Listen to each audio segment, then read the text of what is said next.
Assalamualaikum warahmatullahi wabarakatuh. Alhamdulillahirabbil alamin wassalatu wassalamu ala asyrafil anbiya'i wal mursalin sayyidina Muhammadin wa ala alihi wa sahbihi ajma'in. Subhanaka la ilma lana illa ma 'allamtana innaka antal alimul hakim wa la haula wa la quwwata illa billahil aliyil azim. Qala rabbi shrah li sadri wa yassir li amri wahlul 'uqdatam min lisani yafqahu qawli, amma ba'd. Para penonton yang hormati sekalian, alhamdulillah dengan izin Allah Subhanahu wa taala, dengan rahmat dan rahim Allah yang dicurahkan pada malam yang ke-19 malam ni. Malam ini malam yang ke-19 tuan-tuan. Kita sudah masuk fasa yang kedua. 10 malam yang terakhir, 10 malam yang pertama sudah berlalu. Sekarang 10 malam yang kedua dan akan menjelang pada 10 malam yang ketiga. 10 malam yang kedua, awsatuhu rahmah awsatuhu maghfirah.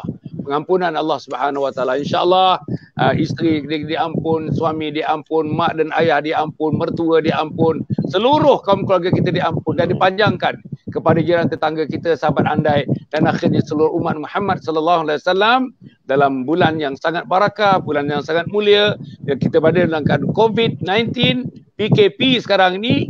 Mudah-mudahan insya-Allah pengampunan akan turun daripada langit oleh Allah Subhanahu wa taala. Insya-Allah tuan-tuan ya. Sebagaimana biasa tuan-tuan dan puan, sejak daripada 18 hari bulan ya, sejak daripada 18 hari bulan Mac sampai sekarang ni tak berhenti-berhenti. Ustaz Kamal, kita tak berhenti-berhenti. 18 Mac sekarang ni dah masuk tuan-tuan dan puan, besok 12 hari bulan Mei, maknanya hampir 2 bulan tak berhenti-berhenti. Pukul 5 kita ada program, pukul 10 malam ada program, pukul 7 pagi ada program, pukul 2 petang pun kita ada program, insya-Allah. Mudah-mudahan Allah memberikan kesihatan kepada teman-teman yang membantu kita, kepada para penonton yang tak jemu-jemunya, our followers, our likers, insya-Allah nampaknya teman-teman terus bersama dengan kita. Tuan-tuan, malam ni kita nak bincangkan satu tajuk. Saya rasalah tajuk ni mengenai semua orang dan tuan-tuan nak tahu, tuan-tuan nak terlibat kerana tuan-tuan pun adalah merupakan insan-insan yang lahir daripada itu, besar dengan itu, berkahwin dengan itu, akhirnya beranak pinak pun dengan itu. Apa dia tajuk pada malam ni tuan-tuan? Melentur buluh dari rebungnya. Melentur buluh dari rebungnya, insya-Allah. Tuan-tuan dan puan ya, kita punya ahli panel kita ada 3 orang tuan-tuan malam ni. Yang pertama Al-Fadhil Ustaz Kamal Syahri yang saya dah kenal dekat-dekat 30 tahun yang lalu tuan-tuan. 30 tahun. Tapi yang istimewanya Ustaz Kamal Syahri ni tuan-tuan. Ustaz Kamal dengar kita dengar? Dengar? Dengar tu. Okay. Ustaz Kamal dengar, okey. Ustaz Kamal Syahri ni untuk pengetahuan Saudara Irman dan Saudara Suhailan, saya dah kenal dekat 30 tahun tuan-tuan. Kita dah berjatuh bangun bersama dalam gerakan dakwah kita bersama, dalam gerakan siasah kita bersama. Alhamdulillah. Dah lama tak berjumpa. Saya tak tahu tuan-tuan sekarang ni sebenarnya dia bermasalah dia perlu tuan-tuan dengan menjadi menguruskan pusat latihan dan juga Mahat Hafiz yang termasuk pondok orang tua dan sebagainya, insya-Allah. Jadi yang kedua pada malam ni tuan-tuan ialah Saudara Suhailan Safian, tuan-tuan dan puan ya. Alhamdulillah orang muda, orang profesional tuan-tuan dan puan ya. Muda, antara orang muda tuan-tuan yang saya pergi dulu setiap bulan COVID ni ke surau ya, ke surau desa Pinang Bapak, dia adalah pengurusi kepada surau. Antara anak muda yang telah dilantik menjadi pengurusi kepada sebuah surau. Alhamdulillah, suraunya indah, masyarakatnya indah dan sebagainya. Dan seorang lagi tuan-tuan dan puan ialah Saudara Muhammad Irman bin Muhammad Din. Alhamdulillah seorang profesional tuan-tuan dan puan yang saya kenal agak lama juga dah tuan-tuan dan puan saya minat dengan beliau kerana pemikiran beliau, kerana wawasan beliau, dan sebab itulah saya jemput malam ini menjadi guest, menjadi tetamu saya dalam program kita pada malam ini. Jadi saya nak minta Ustaz Kamal Syahri, Ustaz, kalau misalnya tajuknya melentur buluh dari rebungnya, agaknya untuk mengmukadimahkan sekitar dalam 3-4 minit, macam mana mukadimah yang terbaik untuk kita memukadimahkan perbincangan yang tajuknya melentur buluh dari rebungnya. Sila Ustaz. Assalamualaikum warahmatullahi wabarakatuh. Yang bagi Datuk dan teman-teman panel kita pada malam ni, terima kasih kepada sudi untuk menjemput saya untuk sama-sama dalam program yang cukup baik saya kira.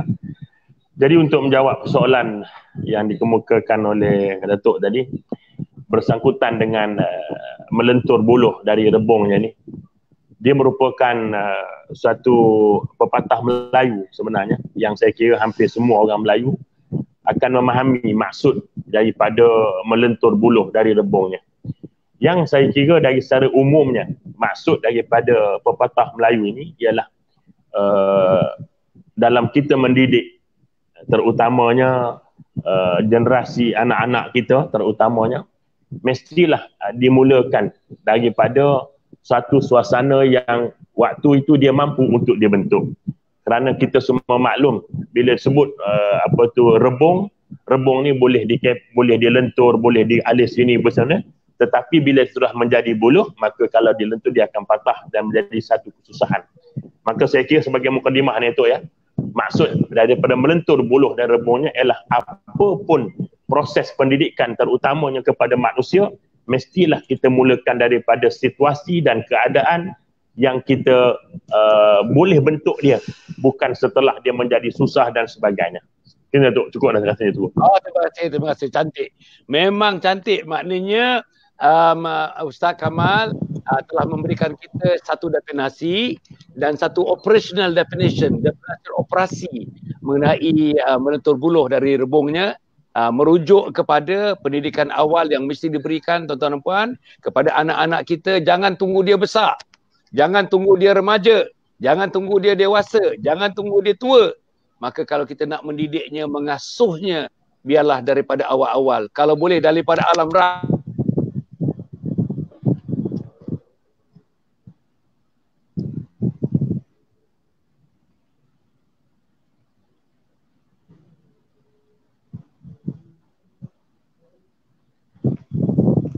Dia hanging ya? Hanging. Buat dia ada bunyi humming ya, macam bunyi angin ya.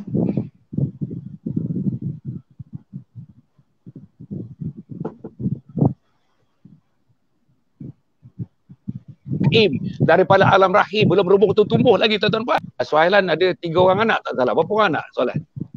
Suhailan ada berapa 3 orang? tu. Betul, Saya betul. 3 ada 3 tu. 3, alhamdulillah. Jadi kita menjurus terus kepada manusianya. Membentuk manusia daripada rebung, artinya anak-anak kita. Anak tuan-tuan, anak saya, anak saudara saya, cucu saya dan sebagainya. Maknya, bapaknya, datuknya macam saya mesti mengambil langkah. Yang pertama, kalau nak didik, jangan tunggu dia jadi remaja. Didiklah masa dia lagi. Macam saya kata tadi, kalau boleh, dalam Islam tuan-tuan, kalau kita baca buku Tarbiyatul Aulad, dalam alam rahim pun ada namanya pendidikan alam rahim, alam bayi, alam kanak-kanak, toddlers, sampai pada pra alam remaja. Itulah yang dikatakan peringkat 10. Jadi maknanya dengan pengalaman sikit. Saya cari tuan-tuan untuk jadi saya punya guest ni, atau saya punya tetamu ni, saya sudah tahu sikit latar belakang dia dan pengalaman dia macam mana saudara Suhailan didik anak-anak dia, insya-Allah. Sila saudara. Baik, bismillahirrahmanirrahim. Terima kasih saya ucapkan kepada Datuk Dr. Hassan Ali. Saya panggil dia ayahanda lah. Selalu dia datang ke surau saya untuk bagi kuliah bulanan untuk setiap bulan, alhamdulillah. Baik, saya nak ambil masa ni, saya nak ceritakan dari segi kapasiti saya bercakap ni. Saya bercakap sebagai seorang anak yang dilahirkan dan dibesarkan bukan dalam pendidikan sekolah agama tu.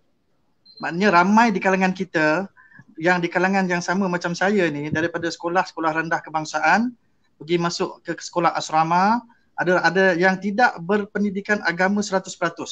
Jadi bila tidak ada pendidikan agama 100% ini, kalau kita tidak tekankan fardu ain daripada kecil, memang kita akan susah di sekolah menengah.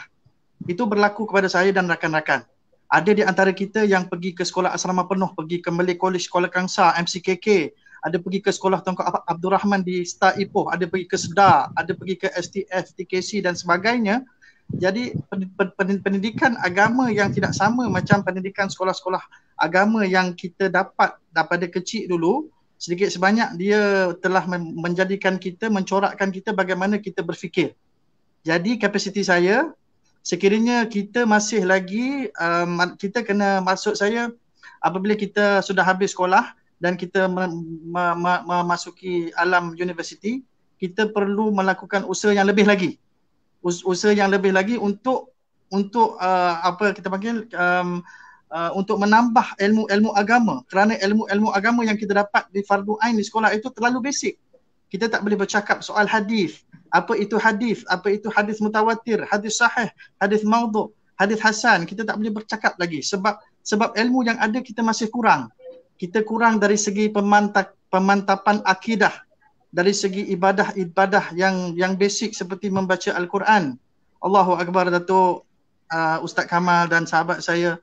Ramai lagi kawan-kawan saya yang sama sebaya dengan saya ataupun yang masih muda dengan saya masih lagi tidak boleh membaca Al-Quran. Allahu Akbar.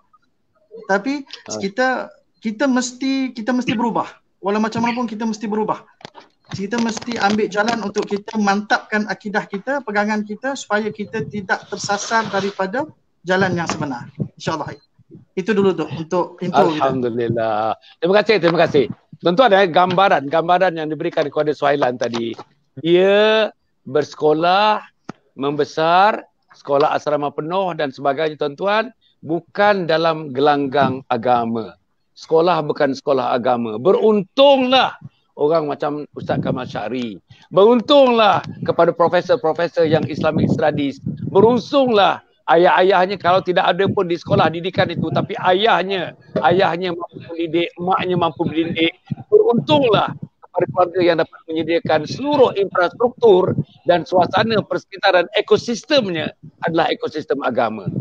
Macam-macam yang Suhailan menyebutkan tadi, dia menyebutkan ada kawan-kawan. Saya pun, tuan-tuan, kawan-kawan saya umur 60-an, 70-an kawan-kawan saya, tuan-tuan. Kalau Suhailan, kawan-kawan dia umur 30-an, 40-an, tak boleh membaca. Saya, tuan-tuan, tengok orang 70-an pun tak boleh baca Quran, tuan-tuan. Ada yang buka Quran blank langsung, tuan-tuan. Tuan-tuan, kita suruh dia baca doa iftitah, tak boleh baca, tuan-tuan. Tak boleh baca doa iftitah. Suruh baca tuan-tuan, nampak tahiyat akhir pun tak boleh baca tahiyat akhir. Dalam keadaan berada dalam keadaan sedemikian, tengok cucu kita boleh baca, tengok cicit kita boleh baca, tapi kita tidak boleh baca apa perasaan kita, tuan-tuan. Malaikat maut semakin hampir, and yet kita hampir tidak ada persediaan untuk menemui Allah Subhanahu Wa Taala. Macam mana saudara Muhammad Irman dalam suasana ini? Saya kata saudara Muhammad Irman pun saya tak faham suasananya, saya tak faham latar belakangnya. Maknanya sama dengan Suhailan punya latar belakang. Tetapi saya tengok, tuan-tuan, saya tengok dan saya dah ada program dengan beliau, tuan-tuan. Saya tengok cakap agama, cerita-cerita agama, minat-minat agama. Bila masa minat agama itu tersemat di dada, terpahat di hati. Saya nak tanya saudara Muhammad Irman. Sila. Bismillahirrahmanirrahim. Assalamualaikum warahmatullahi wabarakatuh. Ayahanda Datuk Hasan yang juga kira mentor lah kepada saya. Itu juga dengan Ustaz Kamal dan juga saudara saya, saudara Suhailan. Sebenarnya apa yang Datuk persoalkan atau ajukan kepada saya itu sebenarnya perkara ini datang daripada pendidikan. Saya pun bukannya hasil atau produk daripada sekolah agama, tetapi sekolah harian seperti biasa, tetapi dengan adanya kesedaran agama yang dipacu ataupun dibentuk oleh keluarga, itu yang memberikan kita kesedaran untuk kita belajar dan mengamati agama Islam itu sebagai suatu agama yang syumul. Saya amat bersetuju dengan apa yang saudara Suhailan kata. Di sekolah agama, di sekolah menengah pun, bila kita berada dalam aliran harian atau sekolah asrama yang tidak bukan juga dalam urusan agama, kita tidak diajar dengan pendidikan agama yang total. Apa pendidikan agama kita hanya ada di peringkat darjah 6 sahaja, di peringkat UPSR. Dan itu sahaja. Oleh itu, dengan adanya dorongan ataupun pendidikan yang ada, yang diberikan oleh keluarga, pemantapan yang ada, sokongan yang ada, motivasi yang diberikan oleh agama, oleh keluarga untuk membentuk kita memahami apa itu Islam sebenarnya. Saya amat tertarik dengan satu firman Allah yang menyatakan kita sebagai orang Islam ni, sebagai umat Muhammad, perlu menjadi khairul ummah tu. Khairul ummah yang kita nak bentuk ini adalah satu khairul ummah yang membentuk generasi yang cukup besar, yang diamanahkan kepada kita, ditampuk kita untuk kita membela agama, membela negara, membela keluarga kita ke arah yang lebih baik. Dan kita berada dalam suasana sekarang ini, suasana dunia yang boleh kita katakan kucak-kacir, Datuk.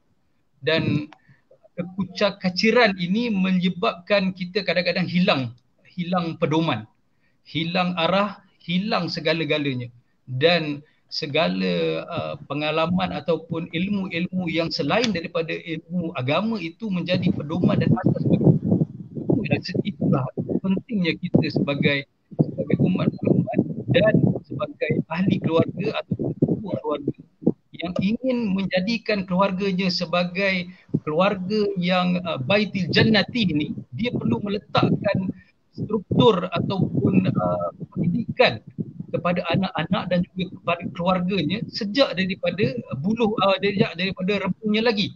Apabila dia sudah menjadi buluh, dah tak berguna dah akan menjadi satu kesukaran bagi kita untuk melentur ataupun membuat perubahan kepada keluarga kita dan sebagainya. Saya rasa itu untuk orang pertama, Datuk. Okey.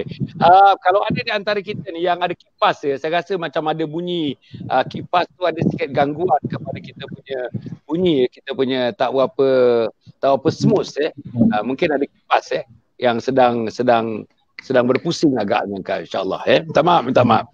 Okey, kita pergi kepada kita punya brother kat sini, our big brother kat sini, Ustaz Kamal Syahri. Ustaz macam mana pandangan Islam tadi dah disebut macam mana Allah Subhanahu Wa Taala menitahkan supaya kita menjadi khairul umat yang terbaik. Kuntum khaira ummatin ukhrijat linnas ta'muruna bil ma'ruf wa tanhauna 'anil munkar wa tu'minuna billah. Itu yang disebut tadi oleh Nurul tadi.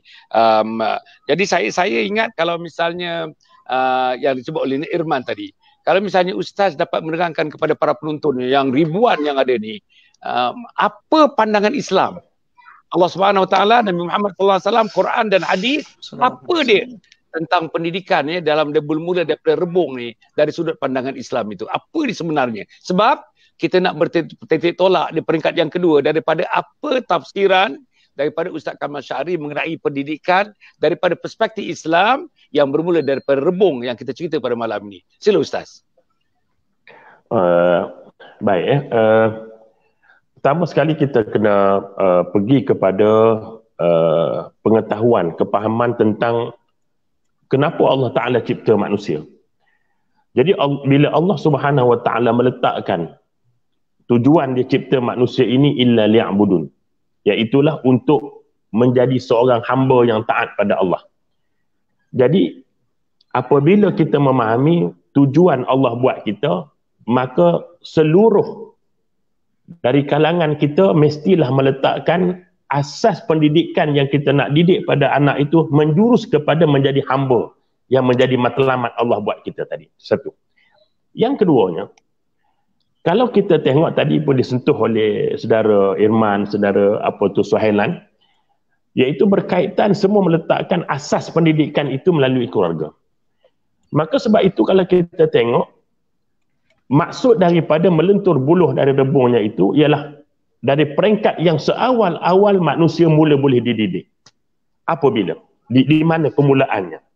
Kalau kita tengok imbau balik, apabila seorang bayi dilahirkan atas dunia, perkara pertama yang disuruh oleh agama ialah kita melaungkan azan di telinga dia. Ya. Pada zahirnya kita tengok apa sangat budak ni kan, dia baru lahir. Pendengarannya kalau mengikut kajian sainsnya terlalu orang panggil bila dia tak apa nak dengar. Tetapi Allah Subhanahu Wa Taala mengarahkan kita azan. Azan ni kenapa? Kenapa kita tidak dididik dengan syahadah? Kenapa kita tidak diperintahkan baca syahadah di telinga anak-anak yang baru lahir? Sebaliknya meletakkan Allahu Akbar. Syahadah itu selepas Allahu Akbar. Jadi azan Allahu Akbar, Allah asyhadu an la ilaha illallah, asyhadu anna Muhammadar Rasulullah. Kenapa tidak dimulakan, tidak dididik, tidak diajarkan supaya dibisikkan syahadah? Sebaliknya diletakkan Allahu Akbar, Allahu Akbar. Ini menunjukkan pada kita bahawa itu proses pendidikan. Kerana sebelum Allah Ta'ala memasukkan roh ke dalam manusia, dari sudut keimanan itu telah ada secara fitrahnya tadi ni. Alastu bi rabbikum, Allah Ta'ala tanya pada roh, engkau ni, aku ni Tuhan kau ke? secara imannya roh telah mengakui. Maka bila manusia lahir saja ke dunia, diperingatkan, ingat balik syahadah kamu, pengakuan kamu ketika Allah bertanya pada kamu roh. Maka hari ni aku nak berhitung Allahu Akbar. Maknanya apa dia? Yang lain semua kecil, yang lain semua rendah, yang lain semua tidak ada lebih daripada malaikat Allah yang paling tinggi. Jadi asas yang pertama itu ialah kita memulakan daripada proses ketiga bayi itu dalam kandungan lagi. Saya teringat itu ya. Ya. Apabila ayah kepada Imam Malik ditanya oleh orang, bagaimana untuk melahirkan anak yang soleh? Kata ayah Imam Malik, dia kata untuk melahirkan anak yang soleh, mesti dimulakan dengan mencari ibu yang solehah. Kenapa? Kerana ibu yang solehah ini dia akan faham bahawa bayi yang dia kandung ini mesti aku bawa kepada jadi hamba pada Allah. Bukan hamba pada dunia, bukan hamba pada hiburan, bukan hamba kepada lain, mesti aku lahirkan pada hamba Allah. Maka apa dia? Maka tidak ada suatu proses pendidikan yang berawal Datuk ya, dalam memberikan melentur buruh tadi. Ibu yang mengandung anak tadi mesti membacakan Al-Quran, membaca Al-Quran supaya anak tadi terdidik dengan Al-Quran. Di situ juga tu, ya. Wallahu alam. Allah, cantik. Ini memudahkan Suhailan untuk meneruskannya. Masya-Allah. Suhailan, saya nak tanya tadi, cantik. Apa yang telah dikata digariskan untuk kita meneruskan perbincangan ini. Tuan-tuan dan puan, apa yang disebut oleh Ustaz Kamal ni daripada alam baik, alam rahim lagi. Daripada alam rahim. Dan alam rahim ni tuan-tuan, anak itu mestilah dikandung, pertemuan benih itu mestilah pertemuan benih seboleh-bolehnya daripada benih laki-laki yang saleh, benih laki-laki yang salehah. Tuan-tuan dan puan, tuan-tuan tahu ya, teorinya bila kita memancutkan kita punya benih laki-laki ni, jumlah spermatozoa tu tuan-tuan, dikatakan ratus juta. Tapi yang akhir hidup, yang bercantum dengan telur orang perempuan tuan-tuan, satu saja yang hidup. Tuan-tuan, yang itulah yang dikandung. Bayang tuan-tuan, sperm yang keluar tu daripada suami yang saleh, disambut oleh tuan-tuan telur oleh wanita yang salehah. Maka lahirlah dia letakkan dia dalam kandungan tuan-tuan. Kandungannya pula tuan-tuan ditepuk siang malam pagi petang. Ditepuk, cara kasarnya ditepuk. Tapi dibisikkan ayat-ayat Al-Quran, ayat-ayat Al-Quran. Tuan-tuan, agaknya bagaimana menguaknya dia. Dia menguak saja tuan-tuan dan puan. Apa lagi yang kita tambah? Allahu Akbar. Asyhadu an la ilaha illallah. Asyhadu anna Muhammadar Rasulullah. Hayya 'alas salah. Sampai akhirnya. Dekat situ Suhailan, saya baca buku disebutnya ada tiga komponen dalam pendidikan itu. Akidahnya ada di situ, syariahnya ada di situ, akhlaknya pun ada di situ. Waktu kita mengazankan telinga kanan dan mengiqamahkan di sebelah kiri. Saya nak bagi Suhailan dapat ulas ni dalam pengalaman peribadi. Ada 3 orang anak. Macam mana? Ada tak imbas-imbas yang Ustaz Kamal menyebutkan tadi? Ada dalam pengalaman Cik Suhailan bersama dengan isteri. Padahal Cik Suhailan pun pendidikan awalnya bukanlah pendidikan awal macam Ustaz Kamal Syahri. Orang agama, pendidikan agama, sekolah agama, pergi belajar agama tinggi, pergi Mesir agaknya, pergi Yaman agaknya. Tapi bagi kita sebenarnya kita tidak dapat faedah itu. Macam mana Suhailan? Alhamdulillah, saya memang setuju sangat dengan pandangan-pandangan daripada Ustaz Kamal. Memang pandangan itu memang sangat bernas. Memang kita dengan Islam ini memang kita tidak boleh nak dipisahkan walau macam mana pun. Walau berjaya macam mana kita sekalipun, kita mesti tetap kena tunduk kepada Allah Subhanahu Wa Taala. Saya dengan ada ayat Al-Quran yang Luqman yang menasihati kepada anaknya, ya bunayya la tusyrik billah. Itu perkara pertama yang Luqman ajar kepada anaknya, jangan mensyirikkan Allah Subhanahu Wa Taala. Jangan mempersekutukan Allah Subhanahu Wa Taala. Baik. Saya cerita pengalaman saya. Dulu saya cerita saya tidak dibesarkan dalam pendidikan agama yang total, yang sepenuhnya. Jadi saya tahu di mana kelemahan saya pada masa itu. Jadi saya tidak mahu berlaku kepada anak-anak saya. Saya nak anak-anak saya bila mereka besar, mereka profesional, mereka boleh jadi doktor, mereka boleh jadi engineer, boleh jadi arkitek dan sebagainya, tetapi mereka mesti mahir membaca Al-Quran sebagai contoh. saya tak malu untuk saya katakan dekat sini ya Datuk, Ustaz dengan Abang Irham saya, Abang Irman saya. Wallahi masa anak pertama saya di dalam kandungan, semasa dalam kandungan 8 ke 9 bulan, wallahi saya pakaikan mikrofon yang ada, speaker yang ada di telinga saya ni, saya letak di perut isteri saya. Allahu Akbar. Itu tidak ada apa-apa proof atau bukti yang menunjukkan ianya boleh mendatangkan kelebihan, tapi saya percaya bahawa usaha itu sedikit sebanyak boleh memberikan kerahmatan kepada bayi yang ada dalam kandungan isteri saya pada waktu itu. Itu cuma saya berdoa kepada Allah Subhanahu Wa Taala supaya dipermudahkan. Baik. Apabila anak pertama itu lahir, alhamdulillah, dibandingkan dengan anak kedua dan ketiga itu, saya lihat dari segi pemahaman, dari segi dia nak menerima ayat-ayat Al-Quran, dari segi dia punya kefahaman proses nak mengingat tu lebih senang tu. Alhamdulillah dia ini termasuklah ibu dia pun ibu dia pun mengajar dengan penuh garang jugalah. Garang juga. Dia mengajar, dia pastikan anak-anak tu belajar Al-Quran, menghafaz kurang-kurangnya 2 ke 3 ayat satu malam.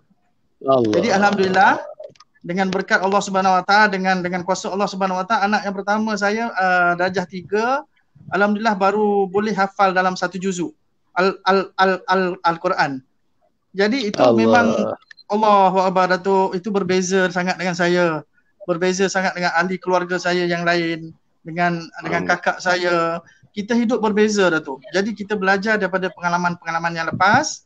Jadi kita tidak mahu berlaku kepada anak-anak kita. Sebab saya setuju dengan kata Ustaz Kamal, pendidikan itu bermula daripada rumah.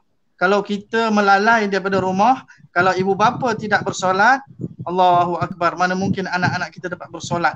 Bagaimana kita nak mendidik anak kita kalau kita sendiri lalai dan alpa. Itu saya, Datuk. InsyaAllah. Alhamdulillah. Tuan-tuan tuan-tuan tengok malam ni tuan-tuan jawapan ringkas, padat, right to the dot. Betul-betul tuan-tuan nampak Ustaz Kamalnya, dengan Irmannya, dengan Suhailannya, saya kagum. Lillahi ta'ala saya kagum tuan-tuan. Saya berforum ni dah 40 tahun tuan-tuan. 40 tahun. Kawan-kawan saya berforum semua dah tak ada dah. Saya tinggal seorang itu, tinggal seorang yang hidup ni. Agaknya malaikat maut dah banci-banci saya dah tuan-tuan puan Yang terakhirnya 3 hari yang lepas tuan-tuan, sahabat karib saya selama 35 tahun tuan-tuan, almarhum Datuk Ismail Khamis telah pun pergi meninggalkan kita. Sebelum itu sahabat kat 30 tahun, 40 tahun tuan-tuan, Datuk Harun Din, Datuk Hasan Din, Datuk Hashim Yahya, Datuk Ishak Barum pun telah meninggalkan kita. Inilah tuan-tuan, ini ada doyen Forum Perdana Ehwal Islam. Mereka sudah tidak ada. Yang ada tinggal Hasan Ali dan terus meneruskan tradisi itu menggunakan teknologi media yang ada sekarang ini. Apa dia tuan-tuan? Inilah teknologi sosial media yang kita gunakan sekarang. Melibatkan teman-teman Ustaz Kamal Syari, Saudara Irman, Saudara Suhailan, tuan-tuan, nak menembusi insya-Allah tuan-tuan beberapa tempat-tempat, beberapa bidang-bidang, beberapa liang-liang, beberapa lubang-lubang, beberapa pintu-pintu, beberapa tingkap-tingkap agama yang kita nak bawa tuan-tuan bersama-sama untuk memasuki tingkap-tingkap pintu-pintu tersebut tuan-tuan insya-Allah. Saya nak pergi kepada saudara Irman.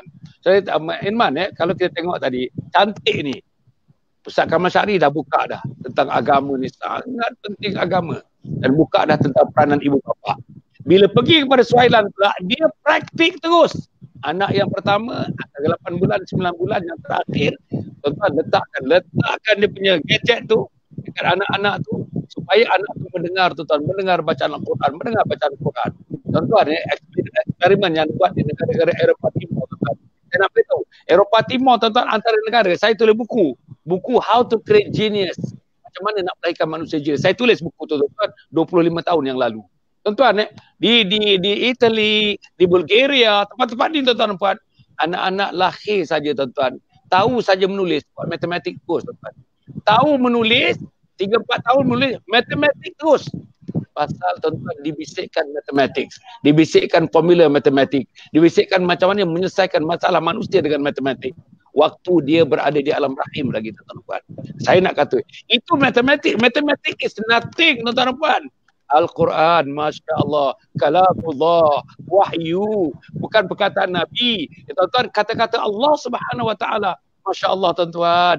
Apalagi kalau dibisikkan kepada embryo, dibisikkan kepada kandungan kita tuan-tuan. Sudah tentulah cakupannya macam Suhailan. Cuba kepada anak-anaknya. Apa dia kata? Bila anaknya membesar, tuan-tuan, dah membesar sekarang ni, nampaknya anaknya suka kepada Al-Quran, minat kepada Al-Quran, dan dengan sentuhan isterinya dia kata yang agak regimented sifatnya, maka berlakulah apa yang nak berlaku, nak melahirkan anak tapak-tapak yang salih, yang salihah. Saya nak bagi tahu, nak tanya Saudara Irman. Saudara Irman ya, dalam hal yang saya fikir ni, kalau kita lihat dia, betapa pentingnya mak bapak. Ni pentingnya mak bapak. Saya nak tanya para penonton, nanti Irman jawab. Berapa orang daripada mak bapak masa kahwin, sebelum mengandung, dah sebut kepada isteri, abang dah anak kandungan yang lahir ini begini susudannya, 1, 2, 3, 4. Kalau kamu mengandung, ini susudannya, 1, 2, 3, 4. Kalau kamu melahirkan anak, ini susudannya, 1, 2, 3, 4. Masa bayi, abang akan tolong sama, ini susunannya, 1, 2, 3, 4. Masa dia toddlers, ini susunannya, 1, 2, 3, 4. Abang dah, Allah dan Rasulnya menjadi tapak, agama menjadi tapak. Ada tak agak-agaknya tuan ibu bapa memberitahu keluarganya secara no certain term, very clear, this is what I want. Sebagai husband aku nak inilah. Agak-agaknya Irman, macam mana agak-agaknya dalam masyarakat kita tentang bisikan yang ini kepada keluarga yang patut diberikan, yang dilakukan oleh ketua-ketua keluarga itu. Macam mana Irman? Datuk, terima kasih Datuk atas soalan. Ini cukup berat soalan ni sebenarnya. Saya pun kira orang kata apa, keluarga muda ni. Anak-anak ni pun baru-baru lagi orang kata apa, meningkat remaja. Tetapi saya rasa perkara yang ataupun yang Datuk utarakan itu sebenarnya by default sebagai seorang ibu bapa dan keluarga, dia ada perasaan tersebut. Tetapi tidak dinyatakan eksplisit secara tangible-nya, dia tidak katakan begitu. Tetapi apa yang paling penting sekali pada saya, kita sebagai ibu bapa ini, walaupun tidak menzahirkan perkataan kita sendiri, tetapi kita sepatutnya menjadi the role model ataupun dipanggil sebagai qudwatul hasanah untuk kita membentuk keluarga kita menjadi keluarga yang baik, keluarga yang mempunyai pegangan atau pada saya generasi tauhidik itu yang paling penting yang perlu kita ada. Dan kita juga perlu meletakkan generasi Al-Quran bersama-sama dengan tauhid dan akidah itu dalam jiwa anak-anak kita dan juga keluarga terdekat kita. Itu peranan kita sebagai ibu bapa dan juga sebagai orang yang amanahkan oleh Allah memegang tampuk amanah bagi dalam suasana keluarga kita tersebut. Sebab itu apa yang paling penting, mana yang Ustaz katakan, itu adalah salah satu daripada elemen yang paling penting untuk kita mencerap ataupun memberi keyakinan dan juga tarbiyah kita kepada anak-anak dan juga keluarga. Itu yang paling penting. Yang nombor satunya pada saya, kita melihat kepada beberapa aspek. Satu, dari segi tauladan, role model. Perlu kita ada itu sebagai khalifah di dalam rumah kita. Kita perlu ada fikrah dan juga pegangan bahawa kita ingin membetulkan, mendidik anak dan juga keluarga kita untuk menjadi keluarga bukan sahaja hasanah di dunia, kita juga perlu juga mendapatkan mereka hasanah di akhirat. Dan yang mana kita pun akan bila mati, kita akan berjumpa juga dengan diorang di sana, bukan kita besarkan diorang saja di dunia.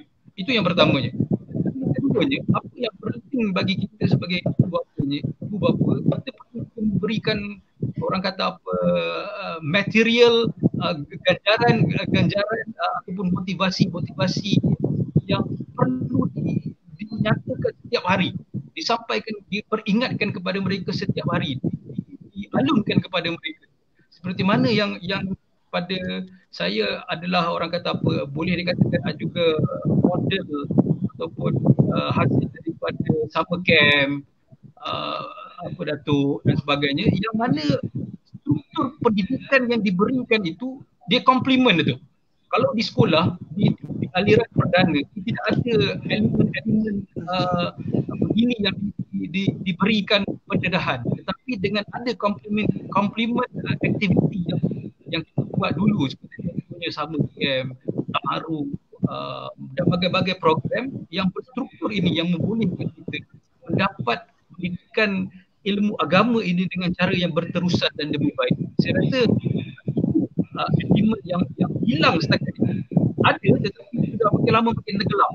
Kerana zaman sekarang ini dah jadi zaman sains dan teknologi, zaman ICT, zaman, kalau saya kata zaman screen nation lah tu. Kita hari-hari menghadap screen nation.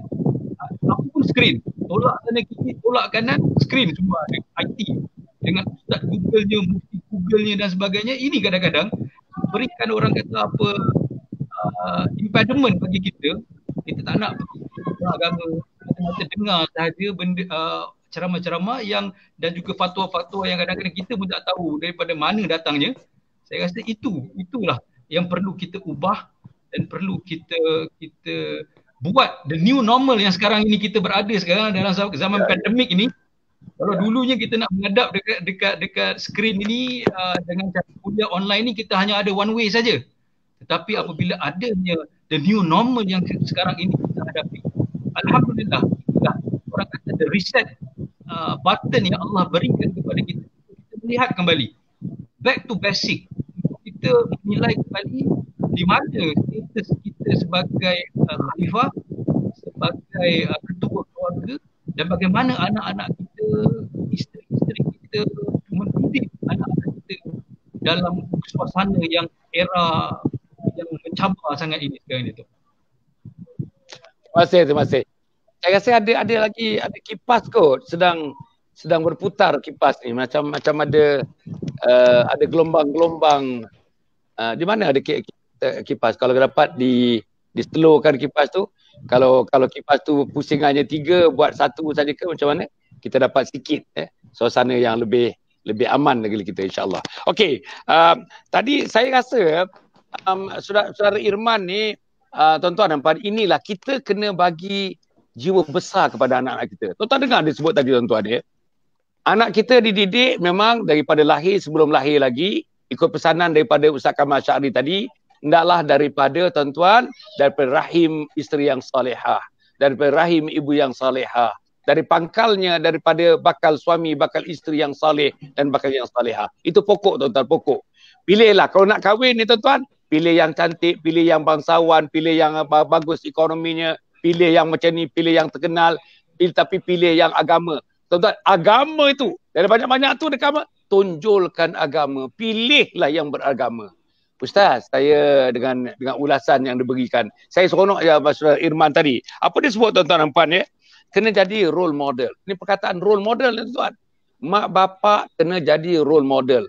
Abang yang sulung, abang yang nombor 2 kena jadi role model kepada adik yang nombor 3 dan adik yang nombor 4. Tuan-tuan, kita mak bapak mesti tak boleh lari. Malam jadi role model, siang jadi role model, di luar rumah jadi role model, dalam rumah jadi role model. Nombor 2 yang disebutkan tadi, tuan, soal amanah. Ketua keluarga ni memegang amanah, tuan-tuan. Kalau sebut amanah ni, tuan-tuan, besok anak yang tak ada terdidik agama, anak-anak yang rebungnya kita tak masukkan agama, tuan-tuan, kita terletak kepada bahu kita. Besok di akhirat, tuan-tuan, ada hadis, panjang hadis ni. Orang yang nak melangkah masuk ke syurga, kaki nak melangkah dah, menjerit anak daripada belakang, tuan. Nanti dulu malaikat. Aku ini anak dia, aku ini anak dia. 4 orang adik-beradik aku. Ayah aku cerita semua hal dunia. Ayah aku bagi semua apa saja kehendak aku untuk hidup di dunia. Tapi ayah aku tak bagi agama kepada aku. Batalkan niat kau untuk memasukkan dia ke syurga. Allah, tuan-tuan.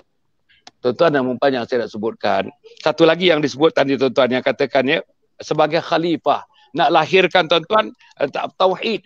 Tauhidik, generation yang tauhid. Satu lagi, Quranic generation disebutkan tadi oleh Imran. Manusia yang generasinya Quran. Jilul Quran. Jil dalam bahasa Arabnya, Jilul Quran. Masya Allah, tuan-tuan, generasi Al-Quran. Dan akhirnya yang disebut, tuan-tuan, selain daripada aliran perdana ni, tuan-tuan, saya pun mengikutinya, Imran mengikutinya, Suhailan pun mengikutinya. Maknanya tuan-tuan sampai sekolah menengah dah tak ada dah tuan-tuan. Agama sebagaimana yang kita hendak tu tidak diajar, sebagaimana intensitinya tidak ada di sana. Akhirnya dia kata tadi, kena ada komplimen. Pergi kepada yang komplimen. Sama camp misalnya komplimen. Apa juga kursus-kursus. Yang ke bintik, yang ke pertengahan, masa cuti sekolah, hantar anak. Terutama kursus-kursus yang ada gagasan agama dalam melaksanakan kursus itu. Saya nak tanya kepada Ustaz Syahri, Ustaz Kamal Syahri. Ustaz, begitulah apa yang dipikirkan oleh saudara Irman tadi, tuan, dengan saudara Suhailan tadi. Sebagai orang agama, Ustaz sebagai agama, Ustaz. Ustaz pergi masjid, Ustaz pergi surau. Daripada dulu, dah 34 tahun, 35 tahun dah Ustaz ke masjid, ke surau. Ustaz mendidik ribu-ribu manusia. Saya tahu Ustaz mendidik ribu-ribu manusia. Dalam keadaan Ustaz tak sihat pun masih mendidik, waktu sihat pun mendidik. Ustaz, apa pandangan Ustaz bila Ustaz berjumpa dengan mak bapak di surau, di mana-mana, tuan-tuan? Apa rasa Ustaz bila tengok taraf-taraf agama, taraf kepahaman agama, taraf agama. Saya gunakan perkataan tuan-tuan, saya lah dari segi peribadi, tahap itu tuan-tuan, tahap yang amat kecil, amat minimum, amat dhaif. Macam mana kalau misalnya mak bapak taaf agamanya dhaif, nak melahirkan anak-anak yang champion dalam bidang agama? Sila Ustaz Kamal Syahri. Baik, dia begitu dah. Saya sebut tadi tentang fitrah manusia ni kan. Jadi fitrah manusia keseluruhannya adalah fitrah agama. Itu yang Allah tanamkan dalam semua manusia. Jadi apapun situasi, keadaan, taraf hidup, jadi kemahuan manusia itu ujungnya dia akan balik pada agama. Sebab itu, namun di sana setiap manusia diuji dengan macam-macam perkara. Termasuklah disebut oleh sahabat-sahabat saya Irman, saudara Suhailan tadi, tentang latar belakang pendidikan mereka yang tidak secara langsung kepada pendidikan agama formal. Tetapi kita kena lihat, kalau kita lihat kepada hadis yang Datuk bayangkan tadi tentang pemilihan jodoh, ujung sekali Nabi kata fasfar bizatid din. Setelah sebut tentang wajahnya, keturunannya, hartanya, Nabi sebut yang terakhir, walaupun nombornya terakhir, tetapi secara psikologinya Nabi sebut itu kenapa? Biasanya yang terakhir itulah yang akan orang ingat. Maka disebut utamakan dengan agama. Maksud agama ni bukan semestinya sekolah agama. Ada? Ramai je orang sekolah agama yang tak jadi orang, Datuk ya. Ada? Bahkan yang dimaksudkan di sini ialah bukan sekolah agama, walaupun kita tak nafikan itu secara formalnya ialah pendidikan di sekolah agama. Tetapi yang lebih penting itu ialah madrasah di dalam rumah dia tu, sekolah rumah dia tu. Apa gunanya anak pergi sekolah pakai tudung, balik tengok mak tak pakai tudung. Di sekolah dididik wajib semayang, balik rumah sekolah di sekolah rumah dia mak tak semayang, bapak tak semayang, adik-beradik tak semayang, bercampur gaul, adik-beradik perempuan tanpa batasan dalam rumah. Jadi kesan kepada pendidikan itu ialah berbalik kepada rumah. Tadi masya-Allah saya kagum dengan suasana keluarga Irman, saudara dengan Suhailan ya. Walaupun saya kata dalam banyak-banyak kita 4 orang ni tu ya, saya paling banyak anak barangkali ya. Saya 9 orang anak tu, 9 orang. Allah. Semua masih bersekolah Ustaz lagi. Ustaz lebih seorang aja. Saya 8, Ustaz 9. Yang lain ni 3. Irman berapa? Irman berapa Irman? Ya. 4. Irman anak 4. Oh, dia orang di belakang sangat lagi Ustaz. Di belakang sangat lagi Ustaz. Dia orang digepung. Dia orang digepung lagi Ustaz. Ya. Ya. Sila Ustaz, sila. Okey, sambung balik. Jadi bila saya melihat tentang suasana itu, tapi tak apalah, apa yang penting ialah kesedaran. Sebab itu walaupun mak ayah kita tidak ada agama, tapi fitrah mak ayah kita tadi dia nak kepada agama. Maka sebab itu saya yakin dan percaya Irman jadi sebagaimana hari ini, Suhailan jadi sebagai hari ini, Datuk jadi macam hari ini, adalah antara paling besar adalah doa daripada mak tadi. Itu doa, itu basicnya agama, walaupun mak tadi tidak ada pendidikan agama khusus. Betul. Ya. Hello. Sila. Dia hang sekejap. Tak apa. Tu Dia tak hang dia hang. sekejap. Dia hang sekejap. Bapak tadi InsyaAllah. Ada internet sikit masalah dekat Temerloh tu. Ha. InsyaAllah Ustaz. Boleh. Dia ada hang sikit. Nani. pada dia kesedaran sikit, kepada hang. agama itu. Okay. Ya. Sila. Okey. Jadi walaupun kalau kita pergi masjid surau, kita tengok dari sudut jamaah itu dari sudut kepahamannya begitu kurang, tetapi saya tetap bersyukur. Kenapa? Kerana kesedaran kepada ingin balik kepada agama itu wujud dalam diri. Ini yang penting. Kesedaran untuk kembali kepada agama itu adalah penting. Wallahu a'lam. Allah, cantik. Kesedaran untuk balik kepada agama. Penting lah tuan-tuan dan puan. Ustaz, saya sebenarnya tak sebut dah ni. Ini kali yang keempat saya sebut dalam program saya, Ustaz. Ya. Ada terutamanya isteri-isteri yang telefon saya. Bila kita bersiaran daripada 18 hari bulan Mac, 18 Mac tuan-tuan, hari ni besok ialah 12 hari bulan Mei, dekat 2 bulan. 2 bulan. Terus menerus kita bersiaran. Satu hari 4 program. Sudah tentulah banyak yang mengikut, tentulah banyak followers, tentulah banyak yang orang-orang yang tuan-tuan yang tertawan dengan guest ataupun tetamu-tetamu yang saya datang dalam program saya. Ustaz, pada hari yang ke-12, pada hari yang keluar Ramadan baru ni, hari ni besok hari yang ke-19, dia hari yang ke-12 Ustaz, ada orang telefon saya. Apa dia kata Ustaz? Dia kata dah hari yang ke-12 ni, doktor, saya ada 5 orang anak, ada suami, semua anak dah besar-besar, tapi tak ada tarawih kat rumah saya doktor, tak ada tarawih. Suami saya tak pernah duduk di depan mengepalai tarawih. Anak sulung saya, anak nombor saya, nombor 2 tak ada duduk depan mengapi tarawih. Saya tak tahu rumah saya ada tarawih, tak ada tarawih. Tapi yang saya tahu, tak ada tarawih. Saya seorang-seorang dekat Serambi, dia katanya, saya gelapkan lampu, saya tarawih seorang-seorang. Tuan-tuan, pada masa yang sama tuan-tuan, ada juga orang yang memberitahu saya, bila kita sebut tadarus Quran, dia kata rumah saya tak buka Quran, tak pegang Quran langsung doktor. Dah masuk hari yang ke-10 Ramadan ni, tak pegang Quran langsung. Jadi macam mana? Tak, apa yang saya nak sebut ni, saudara Suhailan, suasananya begitu. Saya nak gambarkan Suhailan ni, Irman dengan Ustaz Kamal. Suhailan ni dalam umur yang muda ni Ustaz, dia jadi pengurusi surau. Maknanya tuan-tuan, bila anak dia dengar dia telefon, apa dia cerita tuan-tuan? Kita nak masak banyak kat surau tu. Okey. Dah saya dah bagi tahu muslimat. Okey. Kena siap sebelum maghrib, Itu yang dia dengar oleh anak-anak tuan-tuan. Apa tu dah datang ke? Yang kata nak pasang kipas kan, kipas dekat tu, dekat tempat imam tu, kipas tempat imam tu kan semalam tak berfungsi. Anak kita dengar itu tuan-tuan. Pasal apa? Pasal ayahnya terlekat kepada satu aktiviti namanya aktiviti surau. By mere listening, mere watching tuan-tuan, yang ini sebenarnya pendidikan informal yang indirect yang masuk pada jiwa anak-anak. Saya nak mengatakan tuan-tuan dan puan, saya tuan-tuan daripada dulu sampai sekarang, minta maaf saya nak sebut ni, saya nak minta maaf menyebut ni. Saya tidak pernah renggang daripada aktiviti-aktiviti tuan-tuan. Aktiviti agama. Masa dalam siasah pun aktiviti agama. Kebetulan saya dilantik menjadi exco agama tuan-tuan dan puan. Jadi aktiviti agama. Dah tua ni, 72 tahun ni tuan-tuan. Satu hari 4 program sejak 18 hari bulan Mac sampai hari ni tuan-tuan, besok 12 hari bulan Mei. 2 bulan tuan-tuan dan puan. Aktiviti. Jadi maknanya isteri saya, anak cucu saya dengar.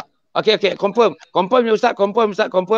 Pukul 10 minit lagi, pukul 10 kita bagi link. Tajuknya Ustaz tahu kan? Itulah yang didengar cucu saya tuan-tuan. Itulah yang didengar. Jadi macam mana Suhailan macam mana suasana ini, ekosistem ini membentuk manusia, mak bapak termasuk anak-anak yang rebung tadi. Macam mana pembentukan itu berlaku?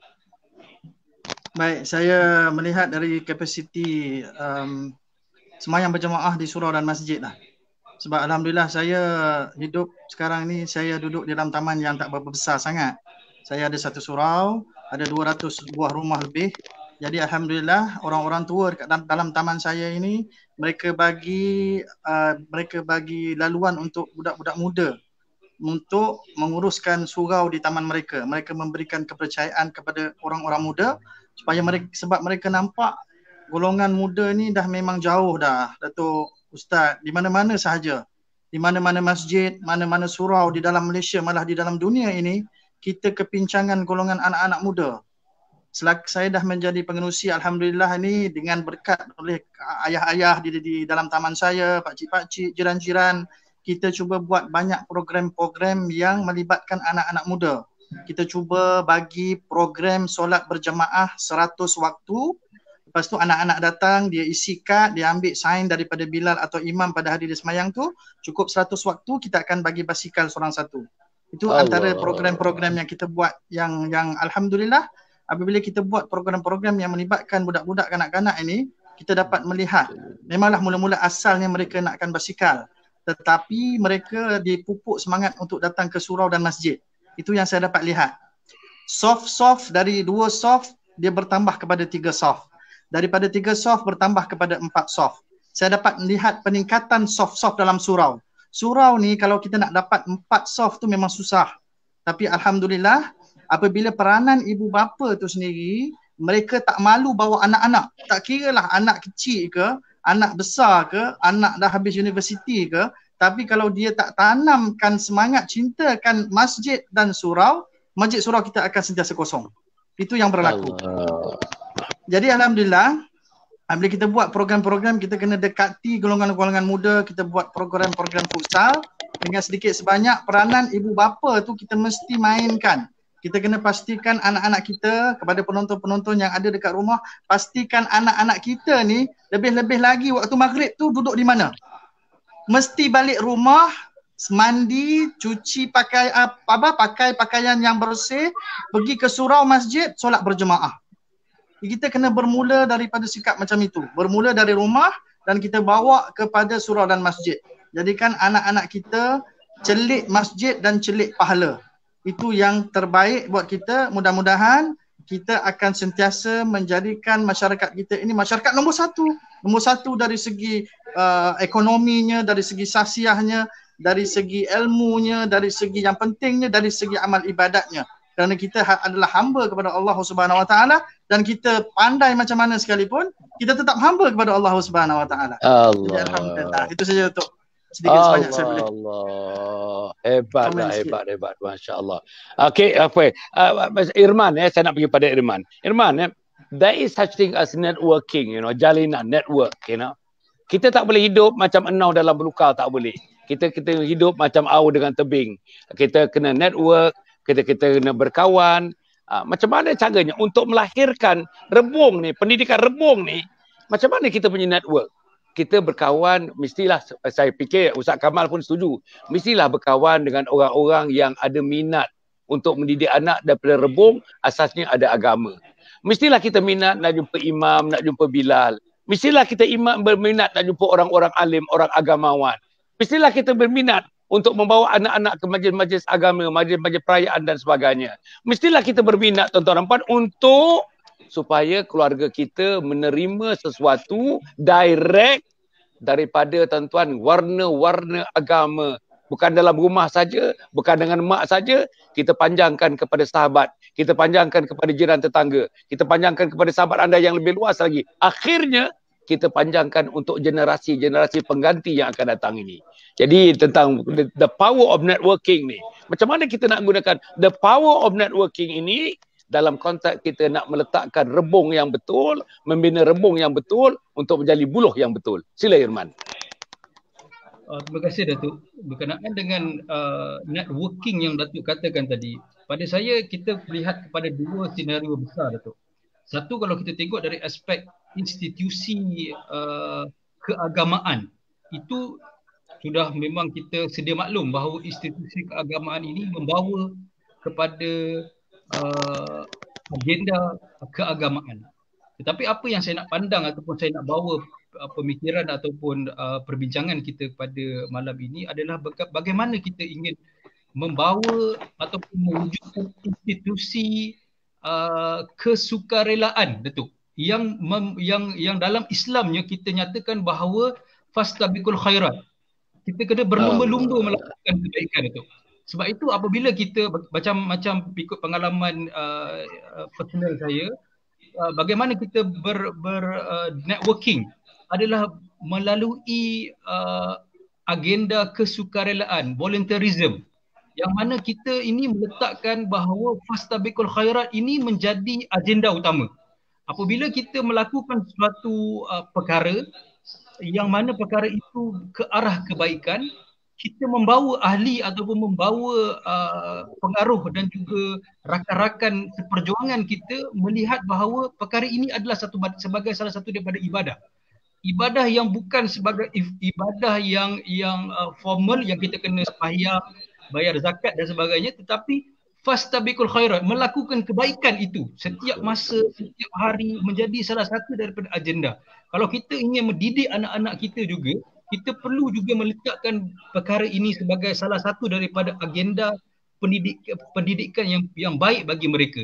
Contohnya, macam kita sebagai keluarga, mungkin ada orang yang berpendapatan baik sedikit, Datuk, ada sedikit sumber kewangan dan sebagainya, mungkin boleh diajar kepada anak-anak kita untuk macam mana ingin memulakan tabungan yang mereka perlu buat.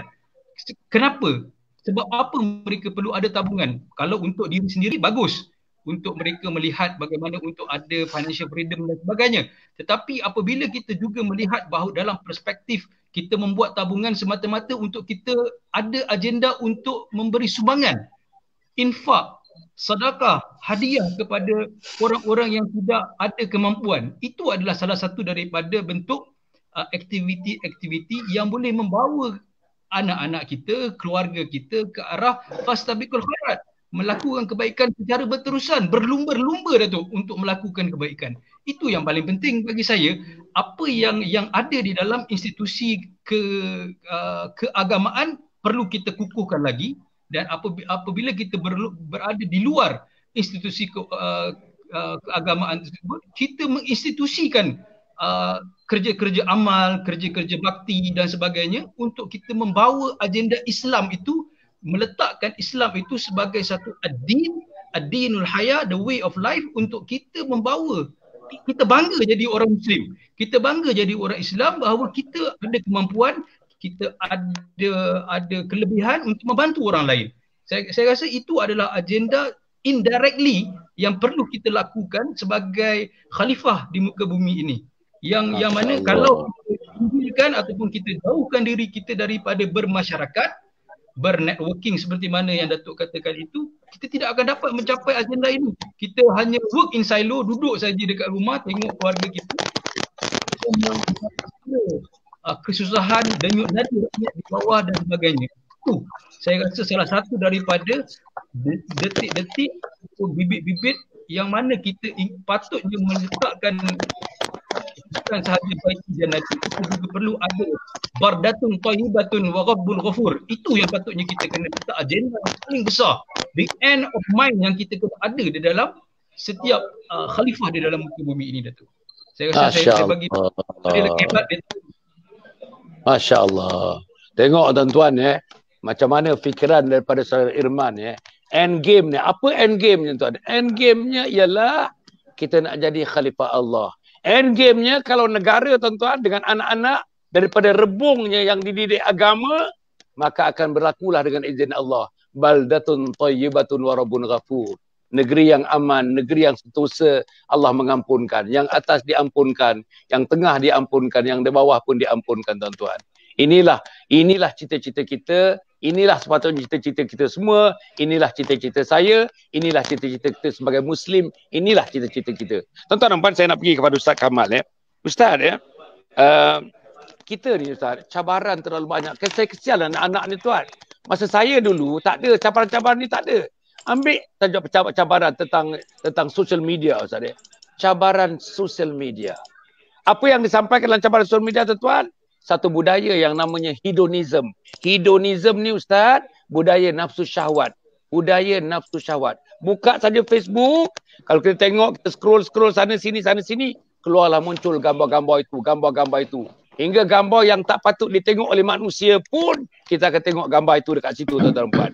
Itu namanya hedonistic culture. Culture budaya syahwat, budaya nafsu, semuanya nak memuaskan nafsu. Nafsu nak tengok benda makan mahal, nak pergi shopping yang besar-besar, kedai besar, itu nafsu. Nak beli barang-barang yang mahal untuk tunjuk kepada kawan-kawan, beli kereta yang mahal, lupa pada orang miskin, lupa kepada jiran yang miskin, itu semuanya nafsu, tuan-tuan. Apa yang saya nak sebut, Ustaz? Bukan saja itu, Ustaz. Ada satu lagi, tuan-tuan, musuh kita, liberalism, Ustaz. Pahaman liberal. Apa guna agama? Kenapa menitik beratkan agama? Kenapa nak paksa orang pakai tudung? Kenapa itu? Kenapa ini? Semuanya dipersoalkan. Kerana kita menurut pahaman barat, namanya women liberation lah punya pahaman. Pahaman tuan-tuan yang menghalalkan LGBT. Halal, tuan-tuan nampak, dihalalkan. Jadi macam mana anak-anak kita, tuan-tuan, hari-hari dalam majalah, hari dalam kartun-kartun pun disampaikan message itu. Message liberalism, message LGBT, message yang tuan-tuan yang asing kepada kita, lama-lama jadi mendarah daging kepada anak-anak yang rebung-rebung tadi, tuan-tuan. Rebung-rebung itu dibaja, rebung itu membesar, rebung itu nak menjadi buluh, tuan-tuan. Bajanya ialah baja materialism. Bajanya baja secularism. Bajanya baja hedonism. Bajanya baja materialism. Bajanya baja consumerism. Bajanya baja westernism. Inilah baja-bajanya yang tahulah. Mak bapak pun tak boleh buat apa, tuan-tuan. Kita pun tak tahu. Nak bunuh siapa, kita tak tahu. Jadi inilah, tuan-tuan. Kalau misalnya Ustaz Kamal dapat beri pencerahan sikit untuk bebaskan ibu-ibu ni yang fikir macam mana aku nak keluarkan anak aku daripada ketagih dengan dia punya, dengan video game, ketagih dengan dia punya telefon, ketagih. Macam mana kita nak keluarkan daripada ketagihan itu? Kita tidak. Dia ketagih agama, ketagih salat, ketagih zikir, ketagih Allah, ketagih Rasul, ketagih masjid.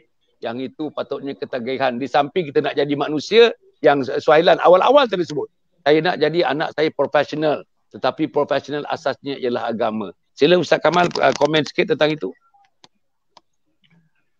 Baik, dalam masa yang terhad ni saya pertamanya Nabi suruh aja didik anak kita dengan zaman dia. Satu mesej yang jelas bahawa zaman itu akan berubah. Tetapi yang penting dalam kita didik anak kita mengikut zaman ialah maksudnya kita lalui sebagaimana zaman hari ini. Zaman saya kecil tak sama dengan zaman sekarang. Zaman Datuk waktu kecil tak sama zaman sekarang. Tetapi basicnya adalah apa dia? Yang pertama, kita kena tanamkan dalam diri anak kita itu ialah tentang prinsip asal agama. Ada dosa pahala. Ada kalau apa tu Allah melihat kita duduk di mana-mana pun Allah tengok. Kita buat apa pun orang tak tahu, Allah akan tahu. Ataupun kita menanamkan dalam masyarakat apa tu diri anak kita bahawa selepas hidup ini akan ada lagi akhirat, akan ada alam barzakh. Hukumnya begini, hukum begini. Ini perlu diterapkan. Walaupun zaman macam mana pun sebenarnya zaman Firaun dengan zaman Firaunnya, zaman sebelum jahil zaman, tetapi bila asasnya ada, maka umat itu bergerak ke arah yang sama. Itu satu. Yang keduanya, kita tadi sebut, kita tengok kan apa tu saudara Irman sebut bahawa kehidupan kita ini dipengaruhi oleh environment kita, persekitaran kita. Jadi hari ini untuk kita keluar daripada suasana pahaman liberal dan sebagainya Datuk sebut tadi, iaitu suasana itu mesti diislamikan. Suasana itu. Bila suasana itu dah sebenarnya semua pihak mesti bermain peranan.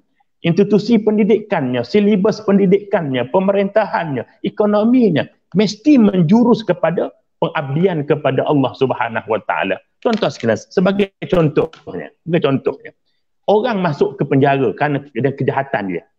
Macam mana dia boleh ikut peraturan? Kerana peraturan itu membentuk dia. Walaupun dia orang masuk tu, sebelum dia masuk tu dia orang yang jahat contohnya. Tapi bila dia duduk dalam penjara, kenapa dia boleh baik? Kerana suasana yang mempengaruhi dia. Maka sebab itu, suasana ini perlu diambil cakna oleh semua pihak. Semua orang, semua pihak, semua institusi disebut oleh saudara Iman tadi mesti berperanan. Apakah aku telah menjalankan tanggungjawab aku di tempat aku sekarang sebagai pendidik, sebagai guru, sebagai pemerintah, sebagai apa tu motivator? Apakah aku telah bawa orang ini kepada Allah Subhanahu Wa Taala? Sekian tu. Terima kasih, masya-Allah. Tuan-tuan ya, saya sebenarnya tuan-tuan ya, saya katakanlah saya hormatilah tuan-tuan ya. Dia forum ni tuan-tuan. kalau kita dapat jaga masa macam tuan-tuan ini, 3 orang ni dapat jaga masa. Kita dah buat 4 round tuan-tuan, 4 round tuan-tuan puan Jarang kita forum boleh 4 round, kadang-kadang 2 round ni, kadang 1 round ni tuan-tuan puan Tapi malam ni alhamdulillah semuanya membajet. Semuanya membajet dengan cantik tuan-tuan, precise, concise, right to the point, bagi contoh-contoh cantik tuan-tuan. Inilah tuan-tuan yang saya merasakan forum antaranya persembahan bagi saya lah tuan-tuan. Ini persembahan yang tuan-tuan, tip top. Ini kalau hotel tuan-tuan, ini 5 star punya hotel tuan-tuan. Persembahan pada malam ni. Jadi tuan-tuan nampak, saya nak bagi peluang satu orang dalam 1 minit setengah, satu orang dalam 1 minit setengah. Tak sampai 2 minit pun. Saya nak bagi peluang ni terlebih dahulu kepada Suhailan untuk yang terakhir, apa yang nak disampaikan kepada para penonton ni. Ini ribuan para penonton tuan, ribuan ni para penonton yang sedang menonton kita sekarang ni, insya-Allah tuan-tuan apa agaknya sikit tinggalan kita dalam pusingan yang terakhir ni untuk diberikan kepada para penonton yang kita muliakan sekalian. Sila Suhailan. Baik, kepada semua para penonton yang menonton pada malam ini, saya nak memberikan dua kesimpulan. Poin yang pertama, kita mesti memantau anak-anak kita. Monitoring is very important. Tak kiralah anak-anak kita itu dah berjaya macam mana sekalipun, tapi kita mesti memantau pergerakan mereka. Sebab kita nak berlandaskan dengan apa yang Datuk kata tadi, LGBT, pengaruh rakan sebaya dan sebagainya. Kita mesti ada syak wasangka kepada anak kita sedikit. Itu sebagai langkah berjaga-jaga. Anak kita dah besar, tapi kita masih ada cucu yang ramai. Jadi proses pembelajaran itu berterusan. Itu yang perkara yang pertama, pemantauan. You must monitor every single person in your household, in your house. Pastikan mereka pergi ke masjid dan ke surau. Itu yang pertama. Jadi, baik keduanya, poin saya yang sebelum kita nak akhir ni, sebagai ibu bapa atau sebagai datuk dan nenek mesti memberikan peranan supaya menjadikan anak-anak dan cucu-cucu mereka mendapat adab yang baik. Mereka mendapat adab yang baik dan akhlak yang mulia. Sebagai contoh, dengan mudah makan dengan tangan kanan, mengucapkan bismillah sebelum makan, menjaga kebersihan, mengucapkan salam kepada orang tua dan tanamkan segala akhlak-akhlak yang mulia ini kepada anak-anak dan cucu-cucu. Kerana sekarang ini zaman media massa, zaman YouTubers, zaman Facebook, zaman orang view tontonan dalam YouTube berjuta-juta orang tengok. Orang melihat role model itu lebih lagi daripada role model agama. Orang lebih mencintai artis-artis, bukan kata tak boleh, tapi mesti berpada-pada, mesti mengambil contoh-contoh yang agama Islam sebagai contoh yang terbaik. Jadi akhir kata, saya menasihatkan diri saya dan juga kepada ibu-ibu, ayah-ayah yang berada di rumah yang menonton, kena sentiasa berterusan. Teruskan pemantauan dan berikan peranan, jadikan anak-anak dan cucu kita sebagai golongan yang penuh adab. Wallahu alam. Allah, cantik. Sangat cantik tuan-tuan. Tak sampai 2 minit tuan-tuan, tak sampai 2 minit. Tapi sudah cover satu message yang nak disampaikan kepada para penonton yang dirahmati sekalian. Maknanya masjid, rumah masjid, tempat kerja, rumah masjid, tempat kerja, mujahadah, rumah masjid, rumah masjid. Masya Allah tuan-tuan. Macam mana saudara Irman? Sila. Saya bagi pengakhiran kita pada malam ini, Datuk, saya ingin membawakan rumusan bahawa kita untuk berjaya di dalam dunia dan dalam hidup kita ini, khususnya kepada anak-anak kita perlu menerapkan 3 benda ni Ustaz, ni Datuk. 3S bagi saya. Yang pertama sekali, kita kena menerapkan dia dengan satu sifat benar, siddiq. Itu amat penting. Kalau dia ada sifat siddiq, dia benar, insya-Allah dia akan dipayung dan dikemudikan dengan hala tuju yang baik. Nombor 1. Yang S yang kedua adalah siddiqin. Apabila dia siddiq, dia akan jadi orang yang siddiqin, orang yang benar. Dan apabila dia menjadi orang yang benar, insya-Allah segala apa kerja buat yang dia nak, yang telah dirancang, yang diamanahkan kepada dia akan melakukan dengan siddiqin, dengan cara yang benar. Dan S yang ketiga adalah sedekah. Maknanya kita memberi sedekah kepada orang yang memerlukan. Dengan apa? Dengan adanya zakat, dengan adanya infak, dengan adanya segala ruang yang kita ada, kita perlu berikan apa yang termampu, yang terdaya untuk kita. Bukan sahaja hanya dengan wang ringgit, dengan ideanya, dengan tenaganya, dengan percakapannya, dengan kuliah yang begini, kita memberikan sedekah jariah yang insya-Allah Allah akan nilai. Kalau ada kebaikannya Allah akan beri pahala, dan kalau tidak ada kebaikannya mungkin itu datang daripada kelemahan kita sendiri. Saya rasa itu penutup bagi perbincangan dari pihak saya, Datuk. Sila Ustaz Kamal, sila Ustaz. Okey, yang terakhir Datuk ya. Setelah semua sekali usaha, ikhtiar, proses pendidikan yang kita bagi, saya nak tekan yang paling akhir ialah kita ni tetap sehebat manapun kita adalah hamba Allah Ta'ala dan Allah itu Tuhan kita, maka kembangkan fungsi doa. Hari ni contohnya kita sering salahkan orang, salahkan kawan kita, tapi berapa kali kita sebut nama dia dalam doa kita. Allah. Kita salahkan pemimpin. Berapa kali kita doa supaya Allah turunkan hidayah kepada pemimpin yang kita kata salah. Jadi doa ini perlu diikhlaskan. Sebab itu sekurang-kurangnya kita ada zikir astaghfirullah halil mu'minina wal mu'minat, astaghfirullah halil mu'minin. Kenapa? Tidak mustahil. Segala apa yang berlaku hari ini, kemungkinan datang dosa daripada kita semua, maka dengan doa yang kita ucap, Allah ampun dosa dan Allah angkat apa ujian yang sedang berlaku, Datuk. Terima kasih. Allah. Tuan-tuan, tentang doa ni, saya banyak mendengar dan juga dapat terbaca, tuan-tuan. Kalau 8 ada 9 orang anak macam Ustaz Kamal, 8 orang anak macam saya, sebut satu-satu nama dia, tuan-tuan. Dalam doa kita sebut satu-satu nama. Nama mak sebut, nama ayah sebut, nama isteri sebut, nama anak-anak sebut, satu persatu. Tiap-tiap doa, tuan-tuan. Ini, tuan-tuan, dia kata keberkatan akan turun kepada kepala-kepala, kepada anak-anak. Malaikat bila kita sebut saja nama anak kita, tuan-tuan, malaikat akan menepuk bahu anak kita.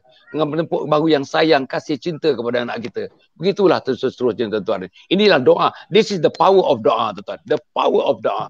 Masya Allah, tuan-tuan dan puan, ya. Saya merasakan kepada para ahli panel kita, Al-Fadhil, Ustaz Kamal Syahri, dan saudara Irman, saudara Muhammad Irman, Muhammad Din, saudara Suhailan, Suhailan yang bersama-sama dengan kita. Saya seronok lah, betul-betul saya seronok. Dan tuan-tuan dan puan, saya bercadang supaya medium ini, supaya kita platform ini, tuan-tuan, untuk mendidik umat ini, kita akan teruskan, tuan-tuan. Tuan-tuan nak tahu, tuan-tuan, ada teman-teman daripada England call kita, ada teman-teman daripada Germany call kita. Maknanya, tuan-tuan, kalau TV, tuan-tuan, rangkuman dia, tuan-tuan, dalam negeri Malaysia saja, itu pun kalau ada gunung, sebelah gunung tak dapat dah. Tapi yang ini, tuan-tuan, Rusia tengok, England tengok, Argentina tengok, New Zealand tengok, tuan-tuan dan puan. Kalau ada anak-anak kita di sana, mereka akan call kita. Mereka akan bagi tahu mak-mak dia, tuan-tuan dan puan. Anak daripada Sweden bagi tahu mak dia, tengoklah program Dr. Hassan tu, tengok program Dr. Hassan. Masya Allah, tuan-tuan. Inilah yang hebatnya. The power of social media. The power of communication. The power of technology of communication. Yang kita mesti gunakan sesungguh-sungguhnya untuk memajukan agama Allah. Hanya, tuan-tuan, yang mungkin Ustaz Kamal mungkin tak pernah tengok ni, Ini, Ustaz, yang saya sedang usahakan, Ustaz. Ini namanya Anjung Husnul Khatimah, Ustaz. Saya sedang usahakan Anjung Husnul Khatimah. Saya, Yayasan Sabaha, bergabung dengan Perbadanan Wakaf Selangor. Irman, saya bergabung dengan Perbadanan Wakaf Selangor, milik Kerajaan Negeri Selangor di bawah Majlis Agama Islam Selangor. Kita nak bangunkan ini, harganya 13 juta bersama dengan tanah. 13 juta ringgit bersama dengan tanah. Dengan namanya kita dah tahu dah apa nak gunanya. Anjung Husnul Khatimah untuk mendidik, tuan-tuan. Ini rebung. Yang kita bincang rebung. Ini buluh, tuan-tuan. Bukan buluh lagi. Saya tak tahulah buluh yang macam mana, punya kuat, punya hebat, tuan-tuan. Jadi jembatan pun buluh, buat tiang rumah pun buluh. Sampai begitulah kita nak bentuk manusia buluh-buluh ni, tuan-tuan dan puan. Inilah tempatnya. Kalau, tuan-tuan, sekolah namanya Taska ada, Tadika ada, sekolah rendah ada, sekolah menengah ada, universiti ada. Tapi ini, bila dah pencen, bila dah umur 40, 50, 60, tuan-tuan, datanglah ke tempat Anjung Husnul Khatimah. Di sinilah, tuan-tuan, mendidik buluh. Di sinilah mengasuh buluh. Di sinilah menangis ketawa bersama buluh, tuan-tuan. Untuk bawa mereka berbondong-bondong ke jalan Allah Subhanahu Wa Taala. Mati dalam Husnul Khatimah. Allahumma khtim lana bi husnul khatimah wa la takhtim alaina bi su'il khatimah. Amin. Jadi dia punya dananya 5 perkara. Pertama, wakaf. Kedua, zakat. Ketiga, fidyah. keempat tuan-tuan ialah sedekah, kelima tuan-tuan infak, keenam amal jariah, ketujuh fi sabilillah. Tuan-tuan tidak bermotifkan keuntungan walau 1 sen pun. Saya beli tanahnya tuan-tuan, tanahnya berharga 1 juta, saya dah beli, tapi saya wakafkan tanah itu untuk dirikan bangunan ini tuan-tuan. InsyaAllah nama tanah, nama bangunan ini akhirnya nama dalam gerannya ialah Majlis Agama Islam Selangor. Majlis Agama Islam Selangor sebagai pemegang amanah wakaf sampai hari kiamat, bukan nama Hasan Ali, bukan nama anak Hasan Ali, tapi nama Majlis Agama Islam Selangor tuan-tuan. InsyaAllah marilah sama-sama kita bangunkan tuan-tuan. Ini tuan-tuan insyaAllah saya katakan semuanya datang. Anak-anak datang tuan-tuan, anak-anak umur daripada 15 tahun sampai 25 tahun, 30 tahun, 40 tahun yang ada mak bapak. Saya ndak, anak-anak kita, anak saya, anak tuan-tuan semuanya menjadi anak yang salih, anak yang salihah. Boleh mengkhidmati tuan-tuan masa tuan-tuan sihat, 1. Mengkhidmati tuan-tuan masa tuan-tuan sakit, 2. Mengkhidmati tuan-tuan masa tuan-tuan berada dalam sakratul maut. Tuan-tuan berkendakkan asyhadu an la ilaha illallah.